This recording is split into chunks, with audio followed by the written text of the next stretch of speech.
একটি ছোট্ট শেয়াল, তার নিজের কিছুই ছিল না, কিন্তু তার হৃদয় ছিল খুব দয়ালু। একদিন সে রাস্তার পাশে কয়েকটি দরিদ্র ছোট্ট বাচ্চাকে দেখল।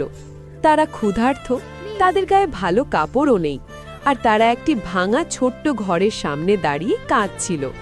ঠিক তখনই হঠাৎ সেখানে দুজন ডাকাত এসে পড়ল। তারা একটি বড় লাগেজ নিয়ে পালিয়ে যাচ্ছিল, কিন্তু সাহসী ছোট্ট শেয়াল ভয় পায়নি। সে দৌড়ে গিয়ে ডাকাতদের ওপর ঝাঁপিয়ে পড়ল। ডাকাতরা ভয় পেয়ে গেল আর তাড়াহুড়ো করে তাদের টাকার লাগেজ ফেলে পালিয়ে গেল।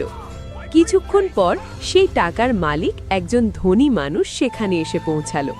সে দেখে অবাক হয়ে গেল, ছোট্ট শিয়াল আর টাকা বাঁচিয়েছে।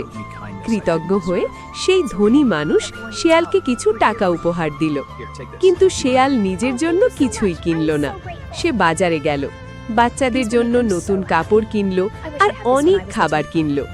তারপর সে আবার সেই দরিদ্র বাচ্চাদের কাছে ফিরে এলো। শেয়াল যখন তাদের হাতে নতুন কাপড় আর খাবার দিল, বাচ্চারা আনন্দে হাসতে লাগলো। তাদের চোখে ছিল খুশির অশ্রু। শেষে তারা সবাই মিলে ছোট্ট